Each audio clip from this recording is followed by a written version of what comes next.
Eyes.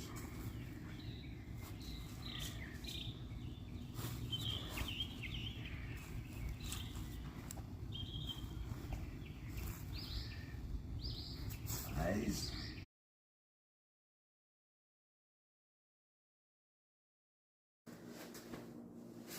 Hello everyone, I'm Instructor Ford. Welcome back to American Kick Punch Karate Fundamentals and welcome into the Yellow Belt syllabus. So from this point forward, things are going to be a little bit different in the way you train in American Kick Punch Karate. Number one, you're going to have to pressure test everything, whether it be in sparring, and in the oncoming lessons I'm going to get into sparring drills. Today you might notice there's a Wave Master back here, and it's an excellent single training tool if you're learning this at home. It's an excellent tool to invest in. I think the Bass Bag is good for as far as holding like kicking targets. Get a training partner and invest in a nice shield or nice focus mitts. And from this point forward, you need pressure testing. You need to spar. You need to hit things. So white belt, you don't really need any of that. You just need to get the fundamental movement down. At yellow belt and above, you need to have contact with something. So my mat's a little dirty. I'm actually probably filming 2 or 3 episodes today. So I'm going to have a dirty mat. I didn't realize this Wave Master had that much crap on the bottom of it. That's not literal crap, but it is dirt from where I filled it back up. So, without further ado, we'll get into it. So, on yellow belt, I divided it up into 2 sections. Other instructors within our organization may do it different. I do 2 different sections. That's the way this video series and new handbook are going to present it. Now, it doesn't mean that's the way it has to be taught, but that's the way we're going to do it for these purposes, because if you come to my shop or you show up at Mr. McLaramy's shop in Michigan, or you show up in Andrew's shop in California, or Mr. Kessler's shop in Nevada, or you show up at Mr. Knowlton's shop on the Tennessee-Kentucky line, or you show up at Mr. Fisher's shop in Harriman, Tennessee, and I see that stripe on that belt, I am going to automatically assume, and so will they, if you tell them, hey, well, this is how I've been training, if I see a stripe on that yellow belt, my automatic assumption is going to be, well, all right, well, this guy's got this, this, this, and this. This is a bare level, or bare minimum he is at. So it's, that's just the way it's going to be looked at. But from here forward, you're going to need to pressure test everything. Everything you do is going to have to be pressure tested. And I think the next video will have wrist escapes. And I got to film some stuff with Will the other day where we're doing wrist escapes and street clothes. But we're going to talk about wrist escapes in the next video. But this one, we're going to talk about fundamental movements for yellow belt. And I gave gouges. So we're going to do just a good nukite, and you can do front stance. You can go side to side with a horse stance. I like a front stance, and I'm going to bring my hand down and throw it out. I want to level these fingers so when I hit, I tear tissue. So, and it also helps me line them up with the bones of my forearm. I'm going to hit. So when I hit, I hit. Don't, I mean, if you want to develop the gouge, get a bucket of sand or gravel and drive that thing in.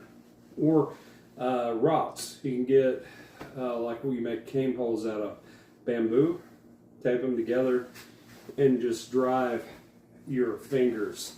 Have your training partner hold it while you drive your fingers into that makiwara. That's not makiwara, I forget the name of that one. But while you gouge a bundle of sticks, So on here,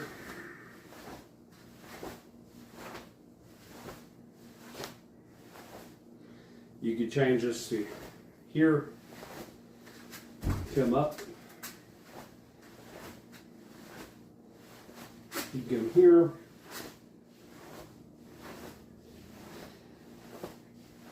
so hit the eyes. All right, next is chop. We touched on that a little bit. So first chop, so you come here. Second chop. And I hitting with this part of the hand from the front, hitting ribs, side of neck, ribs, side of neck.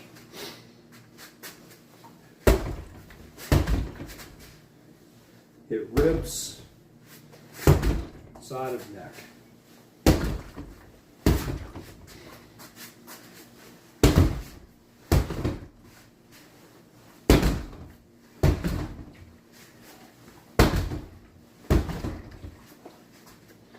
Next technique, palm strike. I throw these sideways. You can come up, traditional way of doing it.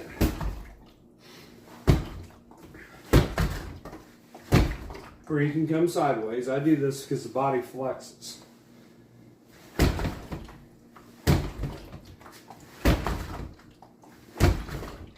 So nice, hit, hit, hit, hit. If you do fingers up.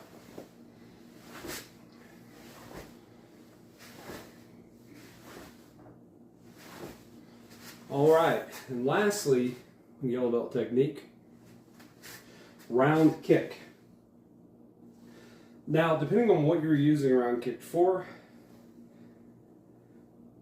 you can go parallel to the floor, just chop, or you can go at a 45-degree angle. I like the 45-degree angle. It's my happy place. Some people like to question mark. Play with your angles. If you want the question mark, that's up to you. But it allows you to get that 45-degree angle onto the target. And we'll be covering that question mark kick about green belt as we've started to diversify sparring technique. We'll include that in the sparring technique. But for training purposes, I'm just going to show you what I used to teach kids. So you can start off with your wave master, high or low. I suggest starting low and working your way up. But get a shield and put the shield kind of in the way. Come here. Tell them you can get your foot beside the shield, and then you're just going to take the top of your instep and the base of your shin. That's what you're kicking with. So on here, I'm going to use in development of this kick the century sign. So in the beginning, my kicks may not be very, very strong. So I might want to aim for that C. And so I'm going to hit the C. And then as they get better, you want to start aiming for the T. And on this, I'm going to pick my knee up. You remember the leg stretches. I'm going to pick my knee up and I'm going to avoid touching the shield at all possible.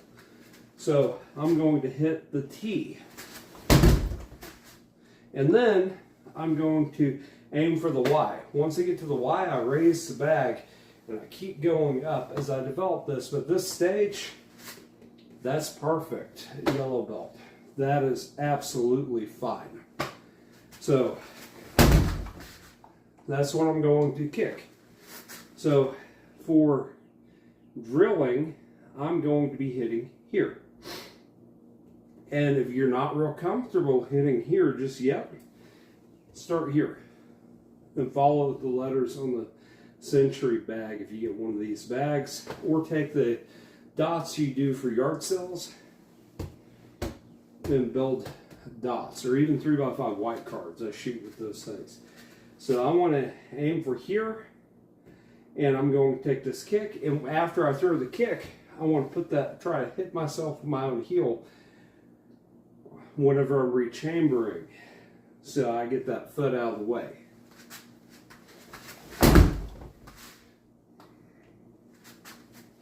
So again, and try to keep my arms up here as much as possible. I know that as you get higher and higher, you're going to throw that hand back to counterbalance, have a little more core strength. So, just 2 more taps right here.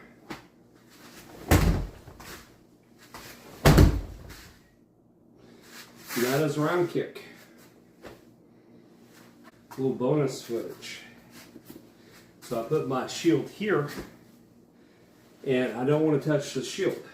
I can step either side of the shield, but I don't want to step on the shield. Everyone is going to be moving straight lines. So when they go to move a straight line, divide off at an angle, keep their movement moving straight forward. So, or you could just run into them. You'll run into them, that's fine. It's, you know, it's your life. Do what you want to do.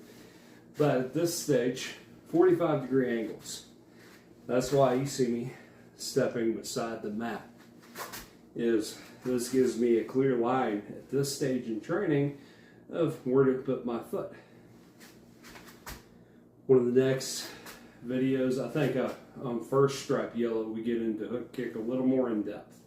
Hook kick and crescent kick and jumping front kick. We get into a little more in depth in those kicks. But for round kick, you're working on just moving at your 45, and then you're going to plop that up at a 45. So, yeah. Nice and for the ribs. I like the ribs. I don't like kicking to the head because a high kick is a gamble. So at this stage, and for the ribs, and for the thigh, don't worry about kicking the head. It's pretty, and it is a gambling. It is a gamble every time you throw a head kick. It's a pure gamble. Now, the higher you can kick, the more powerful your low kicks are going to be. So you got to train them up here. But in reality, crunch these things. Way harder. If they're trying to catch that, you're going to hurt them when they try to catch that. So we're here, and then come in at a 45, and we're hitting the ribs. I'll cut right back to the end of the other segment. So, kick.